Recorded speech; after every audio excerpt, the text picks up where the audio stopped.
Okay. All right. Do I begin, Alice? Yes, it's your turn. Thank you so much for making me part of this program, the series of lectures. Uh, so I have around 30 minutes that I am being told, and what I have tried to do is share a, a bit of what I'm doing at the moment, project which I have been working for quite some time, but not coming out extensively in the form of publication. Uh, but I shall do that in a short period of time to come. But I will share a bit of some of the issues that I have been handling. But I will not go so much into detailing of the indigenous practices and the worldviews, but I will try to put those as a kind of an exemplar to a larger issues of decolonization project. That is what I wish to do right now. Uh, One thing that we all agree is the whole process of decolonization project.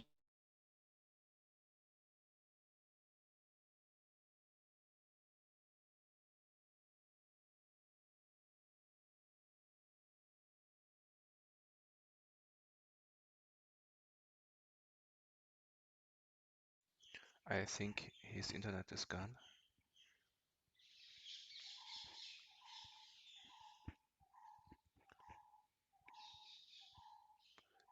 Alice, could you please write him on WhatsApp that? Yeah, what do you think it will go? Bhagat Oinam.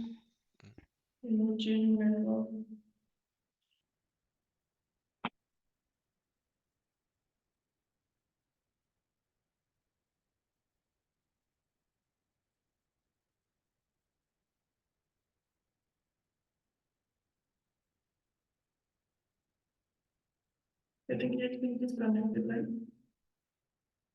Yes. We ask you for your patience, and we will come back in a minute, I'm sure. Mm. Probably he's on GNU Wi-Fi. That would make sense.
I think he's back.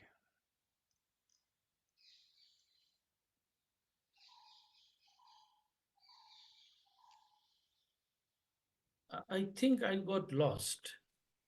Yeah, your internet was cut. Can you just please start from the beginning? I think. Oh, I'm so sorry. Now I'm trying from my laptop another version. Am I now? Yeah, you're fine now. Yeah. Okay, yeah. So coming back to what I was trying to do is a part of a smaller portion of what I'm trying at the moment working on the indigenous knowledge traditions. I want to pick up with the issue of beauty as a concept, but I will not go into the details of how this concept is being used differently by different communities. I will do that briefly, but I will try to problematize and locate the problem of the indigenous communities, their life world, within a larger discourse of what Alice has been saying, decolonization process. One thing that goes without saying is that the very fact that we are communicating to one another through the English language. So the community of Anglophone speaker is something that we have to begin with. So it is not in that sense denial or refusal of a language, but to empower ourselves to communicate through what I call the global languages. Commonwealth, as you know, is part of the larger framework within which the old previous colonies of the British have come together to share their political and several other issues. And that is well known to all of us. But the problem that comes before us is that while we are using the English language, there are most often worldviews carried by the language, the global language, what I call right now English. It could happen with French, it could happen with German, Spanish, Portuguese.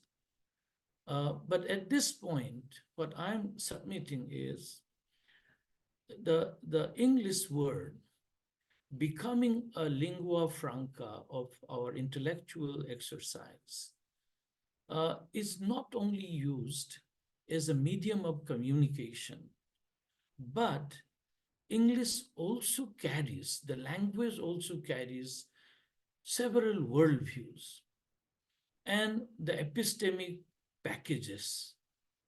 And that at times, more than helping, creates problem for the communities, which I call receiving communities, who are speaking this language called English. Let me explain this a little more. That when we are using the term, a particular word, the meaning or the sense carried by the language, and here in this case, the English, we tend to carry those conceptions and then try to see whether those concepts are prevalent or what you call absence or presence of those concepts in the indigenous tradition, right? So one term I found very interesting is the term beauty, right? And the term beauty is most often we think is prevalent in every communities. And with this presupposition, I began my research going over more than 20 small indigenous communities in the northeastern part of India. And my hypothesis was that there is such a concept as beauty, and how this idea of beauty is understood by different communities. And in fact, I was looking for crisscross similarities on the very sense of beauty, how communities think differently. And one interesting response I got from a respondent who is a PhD scholar working in some of the American university, a local scholar. And that was my eye opener to rethink on this. And this respondent, her statement was, and she belongs to a community called Adi, ADI, who are a substantive population in Arunachal Pradesh of Northeast India. And her response is that there is nothing called beauty in our community. We don't have a sense of beauty. So it is only after the colonial forces comes, the worldview that comes up along with the language user, English language users, we slowly start developing, trying to understand the idea of beauty. But there is nothing called beauty in the ethnic communities. And she is an anthropologist and well-meaning researcher. And further, she argues that the concept that is more prevalent among this Adi language speaker is that all these concepts that they use are more about what they call uh, a world of subsistence, that their way of living is all about subsistence, how they live their everyday life from nature, and very minimalist way of living. So the conceptualization is also informed by the kind of way of life they lead.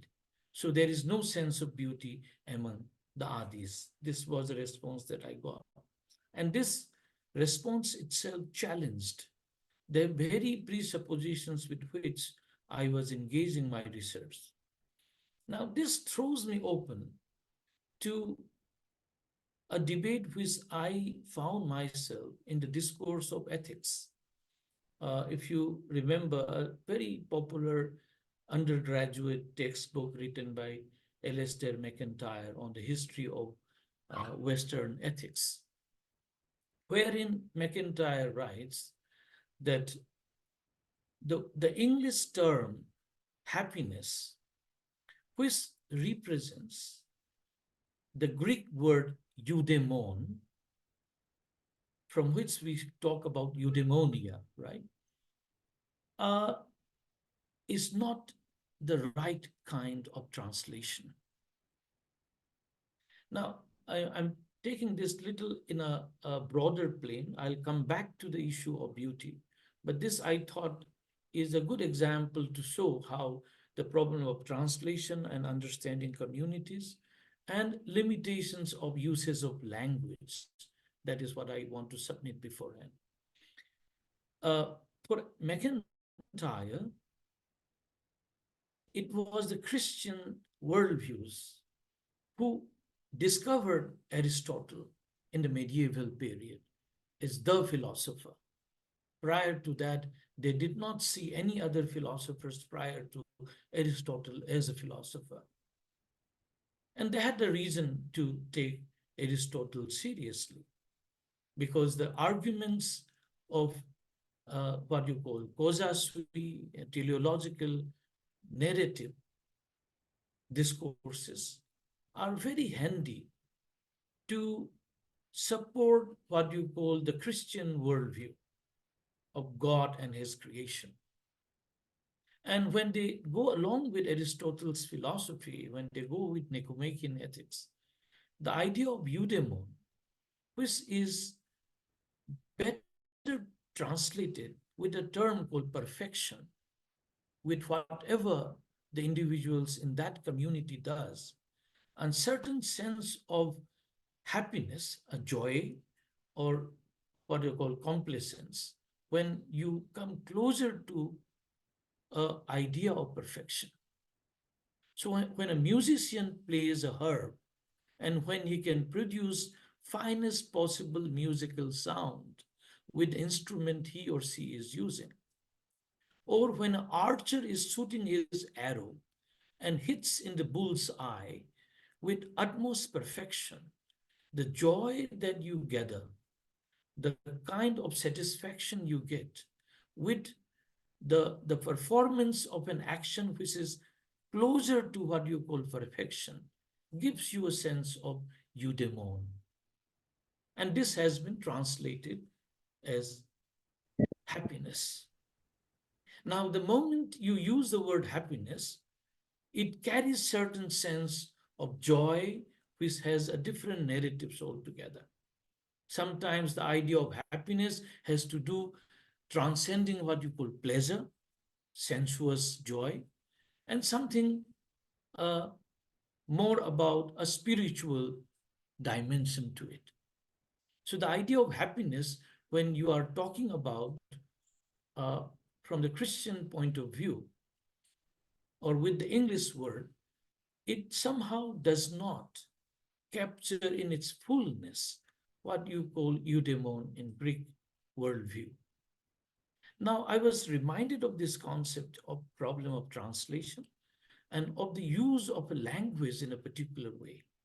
So, how the word in English has been used among the English speaker and how it has been juxtaposed as translation of another term with another language in another worldview, there is a possibility of what you call absence or presence of a particular concept. And I found that this was happening with the idea of beauty in Adi community. So next thing I tried to do is to find out words which can come closer to the term beauty. So I kept asking that what could be the other terminologies which can come somewhat closer to that. And the term that we got is something called campo, K-A-M hyphenated with P-O, campo. And the meaning of this word campo is what you call doing good or feeling good. So something you do and you feel good about or you feel satisfied about what you do. And when you look at something and you think that that looks into some kind of, it gives you a sense of joy or sense of perfection, then you call it as campo. Something which is not disjointed, which is not harmonious, which is not asymmetry. So the explanation I got is something very closer to what you also find as methodologically in Indian philosophical exercise of negation, that it is not this, it is not that. So something which is not asymmetrical, something which is not haphazard, but something more steady, something which gives you a sense of joy or happiness. That you call it as campo. And I found that the term campo has been often used with your judgment about music and dance. And that gives me an opening to what you called as the idea of beauty, not in the transliteration or translation in the very literal sense, but something closer to what I, if I am allowed to use, something like a family resemblances. That's something that appeals to you, something which appeals to you. And if it gives you a sense of happiness or a joy, then you call it is beauty. So the definition of beauty is not necessarily strictly to be codified and explained and equated with what you understand in English or Anglophone vocabulary. But if you strictly confine yourself that the concept that are being used by the English language speaker for the word beauty has to be found coterminous to other communities, then what happens is you arrive at an answer which is about absence or presence of that which you already presume or you accept. And this is where the challenge to indigenous knowledge comes under a big scanner. Because the moment you are not only using English, that you are using English to understand the another community who is not English speaking community, but you are using that language to understand and translate the worldviews of those communities, indigenous, you are not only using the language for means of communication, but you seem to also, or we who are using English, seem to also carry the concepts carried by those terms and strictly try to apply to the indigenous community, which are our subject matter. And that is where I find lots of limitation. While you use the English language, you cannot do without it because you have to communicate. to other speech makers, other communities, and English becomes a medium of communication. But the challenge now comes is, are we imposing, I'm using a stronger word, are we imposing the concepts that the English language carry, or are we supposed to use English as a way to bring out the indigenous knowledge? And if you are going for the second, that your job, your aim and objective is to gather the indigenous knowledge, then the minimization of the English as a medium of communication has to be tried out. But if you also carry a heavy load of English with different conceptions, then you end up with a strange kind of exercise where you start saying this concept is present or that concept is absent. And that is where I find a big, big challenge that comes up. Now, let me carry forward with the word campo.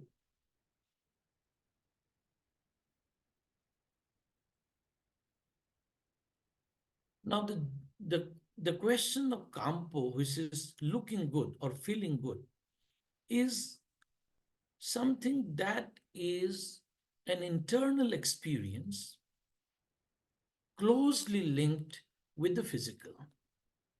So, what you find is an intricate relation of feeling along with what you perceive. That is the physical. So, the physical, which is otherwise perceptually gathered, right?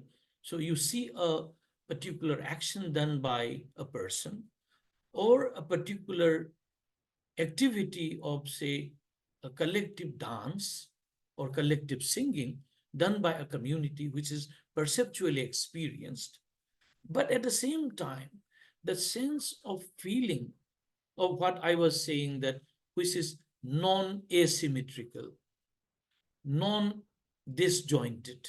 So it is always in terms of negation, which is not this or not that.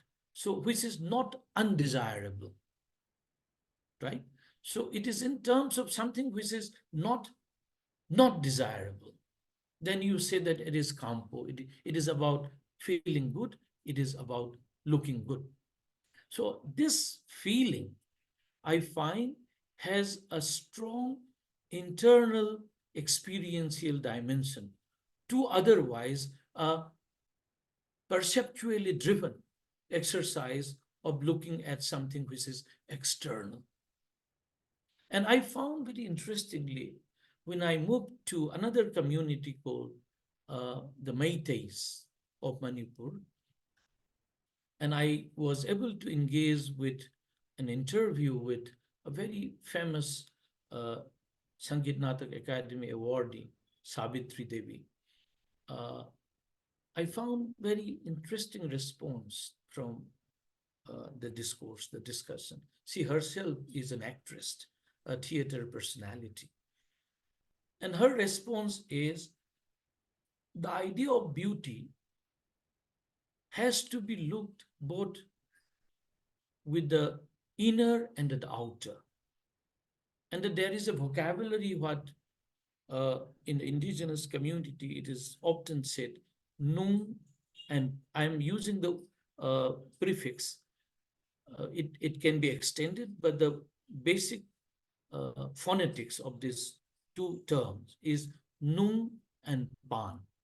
So what you call nung is internal, something which is internal, and which is also pan, that is something outer, external. So beauty has to be a, a blending of something internal as well as external.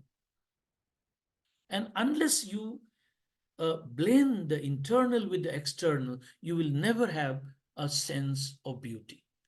Because this I find very close, that this experiential dimensions of what you call feeling is what constitutes the internal. So the emotive feeling which is part of your experiential, internal, first-person experiential dimension, is prerequisite to understand the idea of beauty. But this is not a very psychological formulation that something that happens to you within and then you say it is beautiful. It is about your experience of the external. And this, I will quickly take you from this discourse of the Northeast India and do a comparative quick movement to what you call in South Indian, the classical South Indian tradition, of which I have been doing a little bit of my work, research on that, not in terms of writing extensively, but also reading and learning. That is the Sangam literature in Tamil tradition, which is as old as the Sanskrit tradition. There is one concept I found very interesting, what you call Tennai. The idea of Tennai in Sangam literature. And this is very, very different from the Natya Shastra, which is the Sanskritic tradition of looking at the idea of beauty, Saundarya. Whereas the idea of beauty is embedded in the discourse of performance in Sanskrit tradition, Natya Shastra, of which I am not going to speak. But in Tamil tradition, what I found very similar to the indigenous tradition of the Northeast is the idea of the external and the internal. And it is told that in Tamil Nadu, the landscape, the geographical landscape are of five kinds, starting from the very terrain of the hilly to what you call grazing, to sand dunes and so on. There are five landscapes that can be seen in the physical geography of Tamil Nadu. And interestingly, each of this physical landscape has a correspondence concept of beauty, a emotive aesthetic conception. Like the barren land is represented with the idea of separation. The land which has been alluvially, soil-wise, more contented, lots of vegetations, it is seen with a joy of abundance, of happiness. So what I'm submitting is that I will not go into details. I'm more going to come back to the ethnic life world of the Northeast. But what I found in Sangam literature, the idea of Tennai is the landscape which is geographically found, perceptually you can see that, it finds a resonance in conceptualization of your inner feeling of joy, feeling of separation, feeling of love. So different emotive feelings are somehow finding representation in the physical landscape. And I will come very closely, not necessarily with the landscape. Among the Meiteis, what I found very interesting is when there is a particular musical instrument called pena, with which they play the ballet, and this balladeer who sings songs with this instrument among the Meiteis uh, narrates the beauty of a woman. And when they narrate the beauty of the woman, very interestingly, it begins from the hills and to the head. The entire body, the structure has been explained. And what I found interesting here is each of the part of the women's anatomy, the physiology, is equated with nature. Every part of the vegetations, which is found to be most in abundance and something which you find it beautiful and usable, you find them comparing with the body. Now, what I find very interesting here is this the bodily structure, the idea of a beautiful body is somehow linked with the ecology in which you inhabit. The parts of It's part of the ecology which is of your attention, which draw your attention, is being brought in to explain the beauty of a body, like whether it is the lips or body of the hands or the arms or the back. Each of these are somehow being narrated through the song with parts of the ecology in which they inhabit. So this is also another thing I found very interestingly intertwined, how the environment which is close to you gets resonance in your appreciation of the most immediate, the body. Why I call the most immediate is whether it is the feminine body or the masculine body, but the human body is that with which you live your everyday life. And but this the understanding of this body, appreciation of this body, is done along with in representing or in close resonance of remembering or bringing into discourse the ecology that you live in. This is what I found. And the first one, I repeat once again, is the idea of the body, in which lies the idea of beauty, is not separated from internal experience of joy and happiness. So that is what I uh, see very closely linked, that the idea of beauty is not something what you call objectively out there, independent of me. But the beauty of something which is physically out there is dependent or at least inseparable from the internal inner feeling of the person who is appreciating. So, in some sense, there is a phenomenological reading of inseparability of the one who narrates, one whose worldview you are narrating, with the world that you are trying to appreciate. So, the object of appreciation and the subject who is trying to appreciate finds a very blending, inseparable link between these two. And you find this presence of this thought in the very idea of the beauty. And that is where I'm submitting that if you, methodologically speaking, if we carry the English word beauty to understand an indigenous life world, and in that process, if we also carry the baggage of what characterizes beauty in Anglophone tradition, then you are going to miss out many things in terms of those communities not having this characteristics or that characteristics. So what I would submit is that when we are using terms and the concepts to understand indigenous life world, uh, this is a part of what we call decolonization, is the baggage that we tend to carry have to be made very light. Unless you make the baggage light, there is every possibility of missing out many things which is not there in the global worldview. If we want to know the indigenous smaller communities, we have to carry our bags of conceptualization in the most minimal possible way. And then only we can reach out and possibly also take some of the concepts from those life world.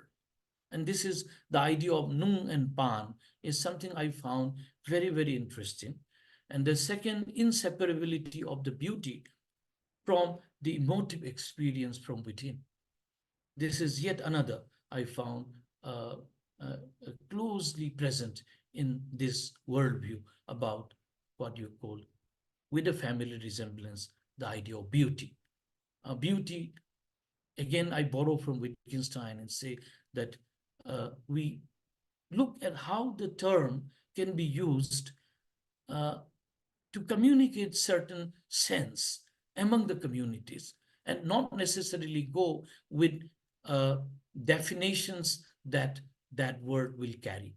If we carry the definitions along with the term beauty, then there comes a big colonization process in our epistemic exercise. We will fail to capture the indigenous knowledge if we go with definitions in hand along with concepts. So the baggage has to be light and engage with the community's worldview closer. I think I will put this much time already. I'm already 30 minutes down the line. I can discuss a little more, but maybe we can have more discussion on this if you have something more to raise questions or disagreement and so on. Thank you very much. Thank you so much. Yeah, you're perfect on time, actually. I saw that there is a comment and a question. Maybe we can start with Alokji's question. Would you like to say it in person, or should I read it? If he's Oh, yeah. there.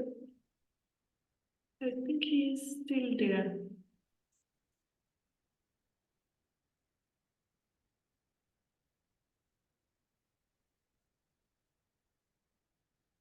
Okay, this is Balram Singh ji has said about, yeah, I would like to look into this because I am not aware of this.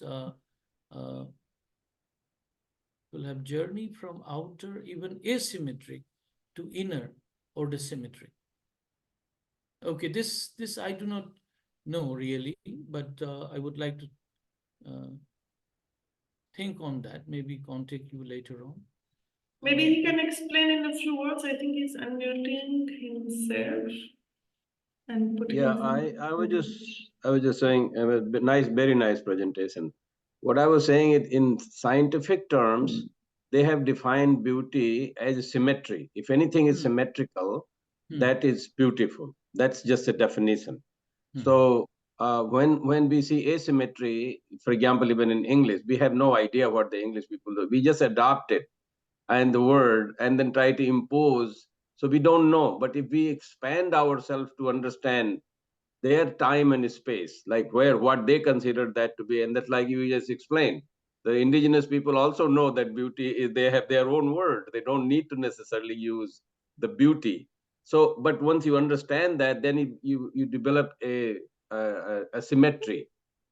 Symmetry in a sense like what you have, I also have. Somebody also may have. Japanese may also have. Somebody else. So we don't need to copy for some reason English to say something. We have our own, and maybe even better. It depends on how it was contexted. That's what I was saying. And once, if for example, you're talking about woman's body, it's not very symmetrical unless you see all of it. If you just really see only part of it, it's like a sari. Sari is a very asymmetrical in some sense. But if you look at helix, I mean, again, coming from science, I just have to always use those examples. So helix is symmetrical, but if you really only look at it locally, it doesn't feel like beautiful. So what I'm trying to say here is that once you expand your knowledge, and inner self is much better, obviously, because that, like you said, is spiritual. It is a spiritual experience. When you had at that label, then all these differences of language or place and everything gets dissolved, and that's exactly what I was trying to say. Yeah. Thank you very much. I mean that we come closer to each other in our understanding. Only thing that I was trying to make is, since we are into the Anglophone world and you want to communicate, so among these indigenous communities, they share among themselves, they don't need us. But if you want to know their community's life world, then you need a language through which you share this. So English becomes almost a necessary language for communication amongst people like us. But then unfortunate part is some of us who are English educated and also trained in disciplines like anthropology, for instance, are informed by, I say informed quote unquote, by certain worldview about primitive and civilized, savages and civilized. So you carry this worldview that indigenous communities are savages, it is the Christianity, it is the Europe, which somehow evangelized us and changed us from a primitive savagery world to a civilized world. That is something that many still carry. And once you carry this, then even your own understanding of your own self, own community are also informed by that worldview, which is highly problematic. That was what I'm finding with some of the scholars who are reading their own communities. Alokji has a question. Do you mean to say that the concept? I am not saying, Alokji, whether the beauty is universal or not, but I would say that if we try to define what is beauty through certain specific definition, then you might miss out many other aspects which is not present in my own community, but it is present in another. So if that is the case, then you may miss out when you are going for a generic definition, then the specific aspect you might miss out. So I would say, rather than definition, what is important when we try to understand a concept is what you call how we use those concepts, the explanation. So you can have different explanation and they can have crisscross similarities. But if we try to look for an essence or a definition which is essentialist in nature, then that can create a big problem in understanding smaller communities. That is what I want to submit.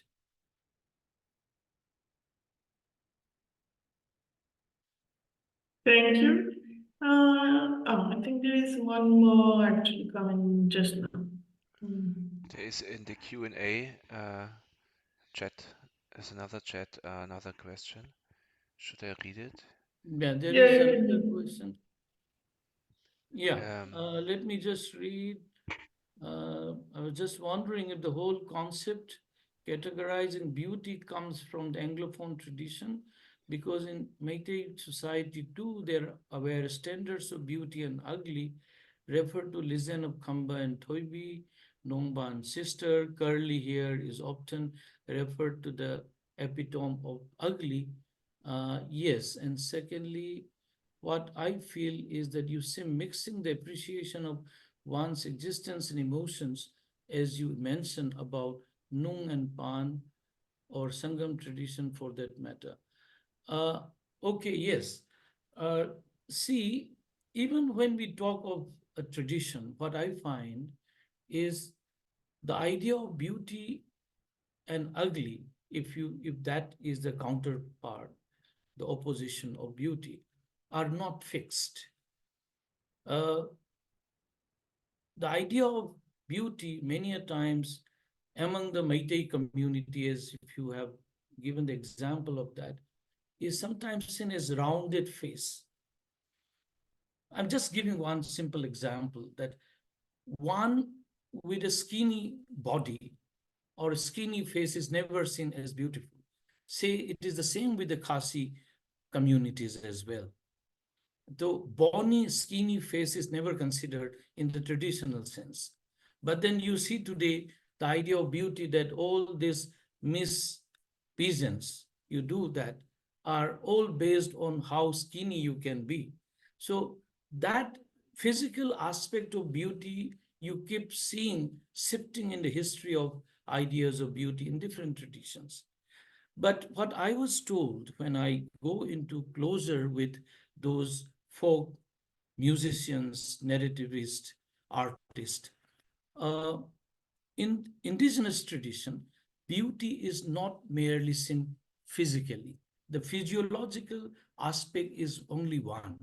But the aspect of the beauty, when you appreciate, it has to be from the emotive. The domain of the emotions cannot be excluded from the very idea of what you call beauty. And that is what I found in Sangam literature. The idea of beauty is both external as well as internal. So you cannot have a naturalistic reading of beauty as if beauty is something out there independent of you, and you have a very clear-cut definition or characteristic of 1, 2, 3, and 4, fulfilling which you call that external object that you perceive is beautiful. You cannot do that. The beauty has to be recognizing the experiential domain. And if you do not engage with the internal experiential domain, the idea of beauty cannot be conceived. That is what I was submitting before you.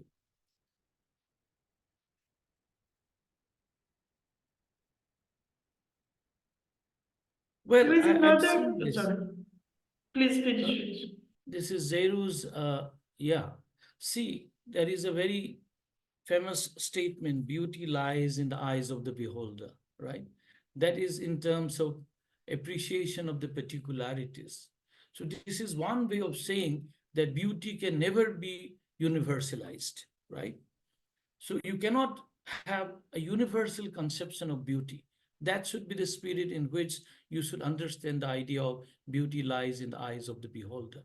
But this next point that I would like to come is the very fact that we can talk about something as beautiful. Whether X is beautiful or X is ugly, we may have a point of disagreement, right? So that is about the particularities. But the Right. very fact that we can talk about the very idea of beauty suggests that there is a conception of beauty. If it is amorphous, still we can communicate. So communicability is the most important part. And that is how the idea of the concept of beauty is meaningfully shared. You may agree or disagree that X is beautiful or not, right?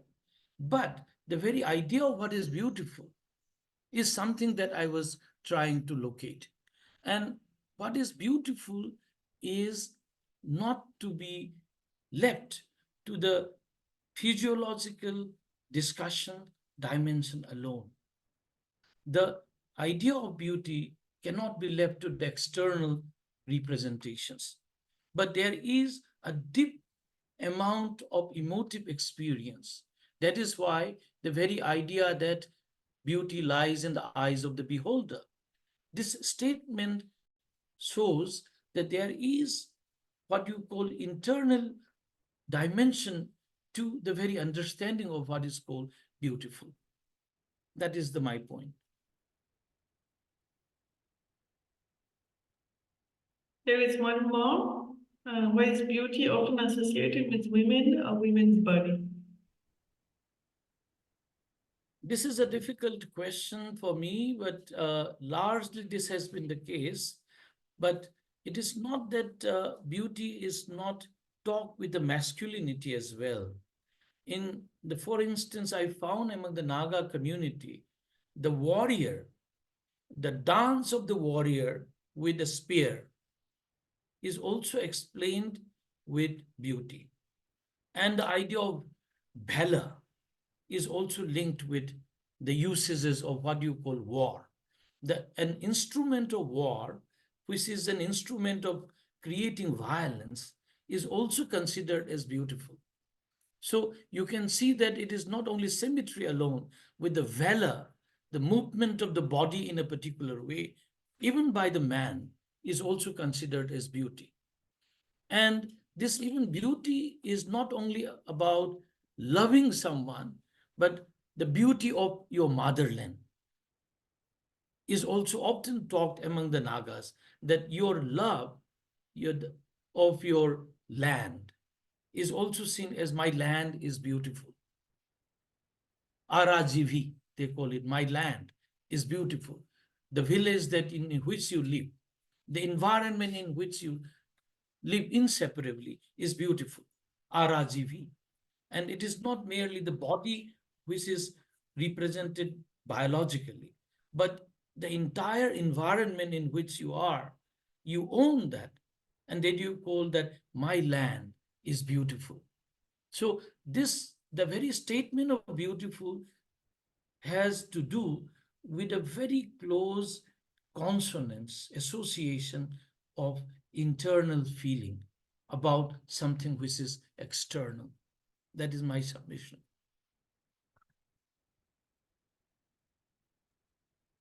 Thank you.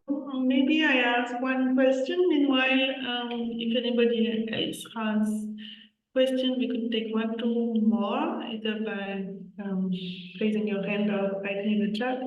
My question is a little simple and practical, but you ended your talk by saying that the baggage that we carry has to be made, as light as possible to enter into the world of others. And I'm sure everybody in the audience agrees with this statement. Yet, when you try to practice that or to request others to practice that, it's often the most difficult thing. So my question would be like, how do you practically deal with making this baggage as light as possible? What are suggestions? I don't know, hermeneutic, phenomenological, or practical suggestions to make that happen? The challenge, see, my reading in Anglophone worldview and philosophies written in Anglophone discourses is not very difficult for me. Anyone who speaks that language will certainly read that and communicate amongst ourselves, right? Already we have set the rules and also the playground, right? It's much easier that you want to know about the Greeks, but whether we know the Greeks really, really well, that's, I gave the example of Alastair McIntyre's talking about eudaimon and happiness. So there is always a translator in between. English as a language of translation. Having said that, for a fairly large community, a global community who speaks language and try to understand how people have their worldviews of beauty and aesthetic discourses, speaking within this language is not a big issue. But the challenge comes when we try to understand the smaller community, non-English speaking marginal communities, and if we appreciate their worldviews and try to understand, how do we do that? So understanding a tradition is a challenge. What you find in contemporary Indian education system, the regime is wanting to give emphasis on traditional knowledge systems, right? So you want to understand your own tradition or others' tradition or small marginal traditions. But then how do you do that? One way is that you learn their language and go to them. But it is not often possible, because if you have to bring that out for larger consumption, larger understanding, you need a global language through which you have to share, like I'm doing right now. So for me, English is essential to communicate. Then the challenge lies that how much of English I'm going to use. Now the question again is, when how much of this English when I have to use, like I'm writing this chapter, suddenly I have to reach out to the people. I feel that, well, this explanation is not helping enough. Then immediately I have to go into a comparative mode. I am bound. This is, even if I don't want to do, and many might, complain to me that, well, you all the time, because you are trained in Western philosophy, you are bringing this or that categories, these methodologies, and you are doing this. But then if I have to reach out to the audience, which is English-speaking audience, about a worldview which is done in a totally different language, concepts are different, what do you do? So you are bound to take up a comparative mode and to say that this is not this. So my writing will suddenly go to Kant and say that, well, this is not the idea of sensibility that these people are talking about, right? This is not about the mathematics being beautiful, which Kant would say. So what is that I'm doing has to take help of comparative method as well. You are bound to take it. Otherwise, you feel that you are not reaching out to a larger audience. It's a big, big challenge. And then there is a limitations.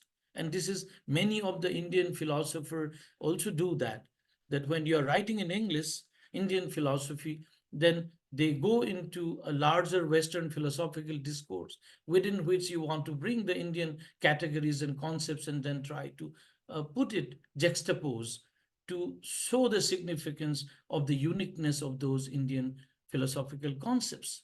So for me, even when I have to bring in certain indigenous categories, terminologies, uh, and using English language, I am bound to take a comparative stand and show that this idea has been taken up by this philosopher in the European tradition, in English tradition, but this is not exactly the way these indigenous people are saying. They are different in this particular. So there is always a dialogic. At least I have to set a dialogue. Otherwise, that ideas cannot reach out. This is a limitation I find when I'm writing in English. Yeah. Yeah, thank you. There are two more remarks in the chat. One is, I think, Philip's response to your response. Maybe I read it quickly. The point is the binary of beauty and no beauty does not necessarily come from the Anglophone tradition. And second, don't you think that beauty is the value banded to an object by the subject to a valueless object, to a valueless object? Point is binary of beauty and no beauty not necessarily comes from Anglophone traditions. No, Phillips, I'm not saying that idea of beauty or not beauty comes from Anglophone tradition, not at all. I'm saying when I, as an English speaker who is writing about indigenous knowledge in English language, what do I do if I have to talk about beauty? One way is you have Adis talking as Kampo, Meitei is talking at Bhajaba, then Nagas Angami is talking as Zevi. So how many terms I have to write down? It becomes almost impossible for readers. So you take up an English word and try to understand whether how the different traditions or communities understand this amorphous word. I'm using the word amorphous because I'm not carrying a heavy baggage. My baggage with the word beauty is very light. So I'm willing to take many usages or senses carried by different traditions within the category of what you call beauty. And then I'm moving forward. So I'm not saying that with Anglophone tradition, beauty comes or not. In fact, you perhaps missed out. I was critiquing a respondent, Adi respondent, who is an anthropologist, saying to my questionnaire that the Adis never had an idea of beauty. Beauty is a word which only comes after the English, what you call cultural world invades or influence us. Otherwise, we were living a life of subsistence. Anything which is eatable, usable are good for us. Anything which is not, we throw it. We don't have a word for that. So that is what even the statement is said, we are very primitive. We had a very simple life. We do not have any complex categories. So these are old 20th century influence to the community called Adi. One is you follow that and say that there was no knowledge tradition in these tribal communities. They were all primitive. It is only with British rule and the culture and education and language that these people have got little light of civilization. This is one way of looking. My submission is that how is it possible that you say that a community has never a sense of beauty? You will say it doesn't have a sense of beauty if your idea of beauty is very strictly driven by the English language and the characteristics that this language carry. My submission is use the word language as a part of decolonization process, but make the language, the category very light so that it is willing to take up any other senses which is closer to the word beauty. And what I gave you the example is kampo in Adi tradition, which can come very close to the word beauty. And what the word kampo suggests among the Adis, which this lady is refusing, I say that kampo can be called as beautiful. Or among the Nagas, Jevi is beautiful. Ara Jevi, my country is beautiful, my land is beautiful. So you have to understand how these senses are carried, and only way to understand, I feel, and you might say again you are doing colonizing, but I think the conception of family resemblance is something very useful to understand the indigenous communities. Not go for the essential characteristics, but open up your concept to similarities and then try to understand the communities that you are trying to see. Now, the question of CIPRA is that if the idea of beauty is first person perspective is prerequisite, why they keep on the feeling change? Yes, the feeling changes, and that change is a sociological historical phenomenon. What I'm interested as a student of philosophy is that even within these chains, there is a constant, and that constant is an inseparable link between the emotive experience and the world outside. This is a constant within the chains. Changes that is happening is in the particular domain. What you call beauty in this tradition may be not the same as in another tradition.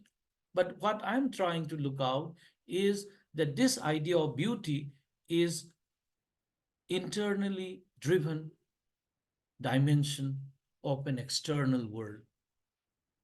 So an external world which is not to be seen naturalistically, but something that has to be internalized and looked from the first person perspective. That is what I'm submitting. Ankita has raised a question. You perceive the interplay between indigenous cultural identity, beauty, ideals, and the diasporic life.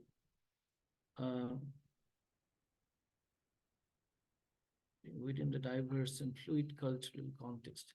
See, I find that even when we are using the word English, there is a possibility. I said the baggage has to be light. I do not say that baggage have to be empty. Perhaps it is not possible to empty the baggage, the concept. Somewhere you have to carry few, and you try to, that is why I say comparative. And the communities are also changing. No indigenous communities are fixed, right? So there will be always changes and shifts in the way we are trying to understand the concepts. Even among the Nagas, what they had talked about themselves some few hundred years and about themselves now, there are always shifting dimension in their understanding of themselves. So there we have to recognize that our understanding of the world, the beautiful world, may be changing.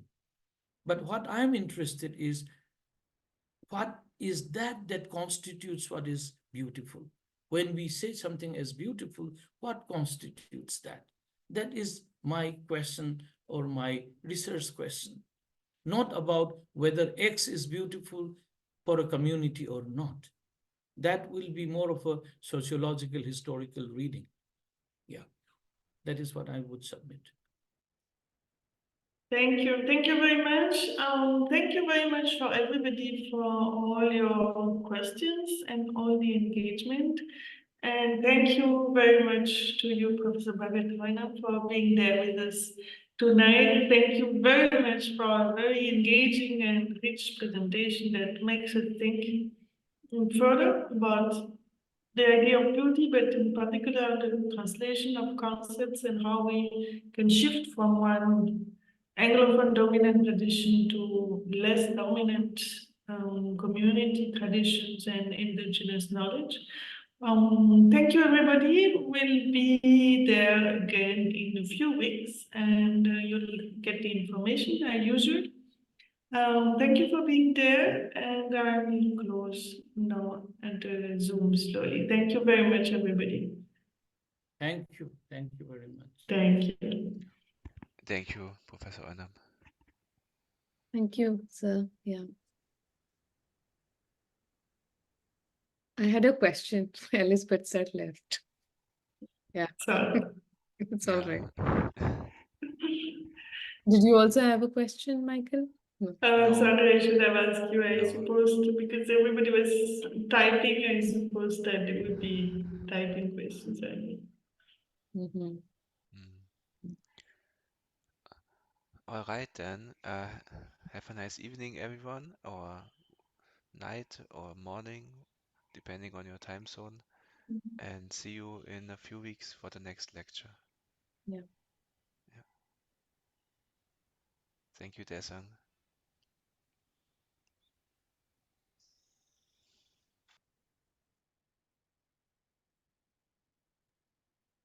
You should write him your question.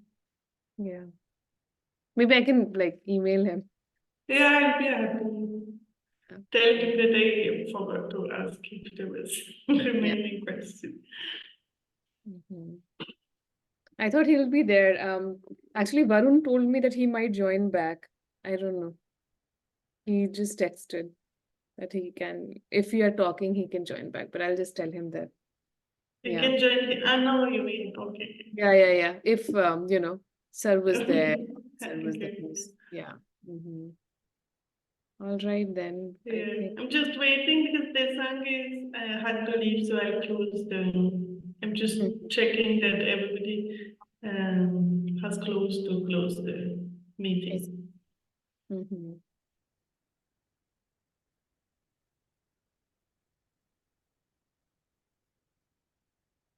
Should I leave then? Will you go Yeah. back to bed? I don't think so. Now I'm up. I'm fully awake. I took bath. Like, so I don't think so. I'm going to yeah, I don't think so I'm going to be. How do you But survive then? You go back, you go to bed early tonight? I couldn't sleep actually. I was like, I Mm. think I just had that tension that I might, I think it was a very odd time, so I couldn't sleep. Yeah. I was in bed at 8 and then I kept looking to phone and here 11 and then it was almost day. I closed my eyes, but I couldn't sleep. Yeah. Yeah, it's tough for you. Thank God it's once a month, Sunday. Yeah. Imagine. No, yeah, it's nothing. Yeah. Shipra came, she also texted in between, so yeah, Yeah, she also wrote me. yeah, a lot of But she people. also asked me questions. I want to also with the question.